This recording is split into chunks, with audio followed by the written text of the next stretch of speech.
Así como lo escucha, en Ecuador somos 16.9 millones de personas, según el último censo de población y vivienda que recogió la información en 6.6 millones de domicilios. Ojo, pero aún hay más mujeres que hombres, pues el 51,3% son mujeres y el 48,7% hombres. Cambia la radiografía o la fotografía del país.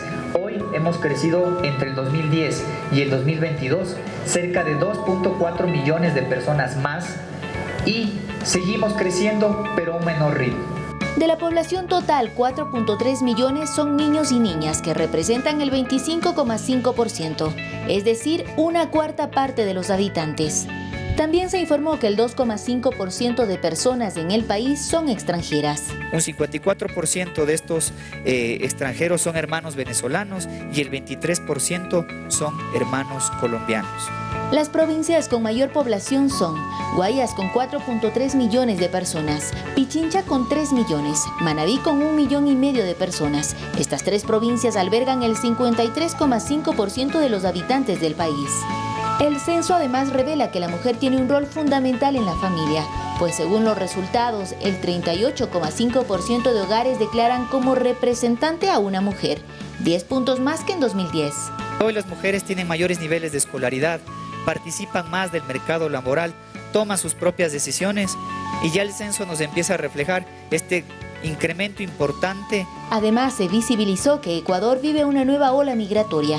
Más de 300.000 personas salieron del país y no regresaron. La cifra de fallecidos también presenta un excedente de 90.000 personas. Las razones son varias. ¿De dónde? Una pandemia. Y también, en los últimos 3-4 años, estamos enfrentando también muertes violentas en exceso, justamente por toda la ola de inseguridad que afronta el país. En torno a servicios básicos, el censo demuestra que aún existe una brecha. La energía eléctrica tiene un 97,5% de cobertura, el agua un 84,2% y el alcantarillado un 65,8% de cobertura. Es responsabilidad de los gobiernos autónomos descentralizados proveernos de varios de estos servicios públicos, de calidad sobre todo.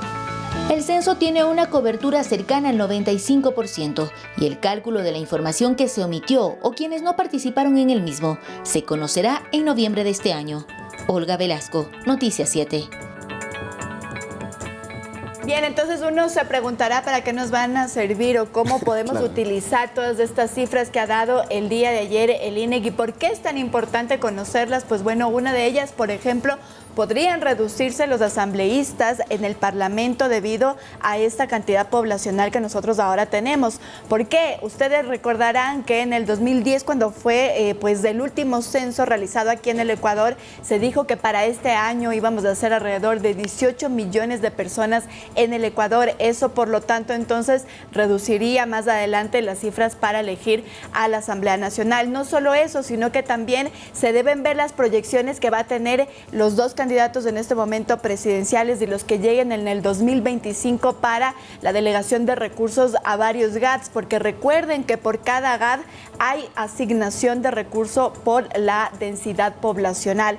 Esto es entonces lo que en lo que utilizaríamos y en muchas otras cosas más, porque respecto de las cifras que ha dado el día de ayer el INEC, se podría entonces decidir políticas públicas para el Ecuador y eso es lo que vamos a ver en los siguientes meses respecto de estas cifras. Así es, ¿y por qué decimos que se podrían decidir políticas públicas? Evidentemente porque este censo muestra una realidad actualizada de lo que es el Ecuador, de la población del Ecuador y también las necesidades, porque en este estudio también se reveló, por ejemplo, cómo está y cómo se encuentra el servicio de alcantarillado, el servicio de conexión y cobertura de Internet, que incluso, por ejemplo, se mencionaba que alcantarillado en Salitre llega al 1%, a diferencia de lo que ocurre en, por ejemplo, en el cantón Rumiñahui, que es uno de los cantones que tiene la tasa más alta de cobertura de servicios básicos. Esto permitirá también pues saber a dónde y cómo enfocar esfuerzos que son necesarios para nuestra población, pero además de las políticas públicas también permite que en los estudios que se hagan sobre la realidad sociológica del país, estos también puedan utilizarse y a nosotros como como periodistas también es un recurso importante, porque en varias coberturas o reportajes que hacíamos con datos, pues teníamos que irnos a los datos de 2010 que quedan ya desactualizados, y pues evidentemente ahora tenemos también nosotros un recurso muy importante también y una herramienta también en nuestras manos. A mí me llamó mucho la atención el tema de que subió el porcentaje de adultos mayores de 6,5 a 6,7%, y también que cada vez son menos los que se casan, los que tienen familias grandes. Hay un 43% aproximadamente de solteros, que incluso en esta mesa somos mayoría, le ganamos a Meche, pero me llamó mucho la atención. En Galápagos Sí. también hay menos personas casadas. Me llamó la curioso, atención. ¿eh? En Tungurahua, más personas casadas, Sí. en Galápagos menos. Eso se Exacto. puede medir también un poco el comportamiento en general, también la idiosincrasia que va teniendo cada provincia. Y que a veces creíamos que seguimos siendo más populosos, es decir, hay más población,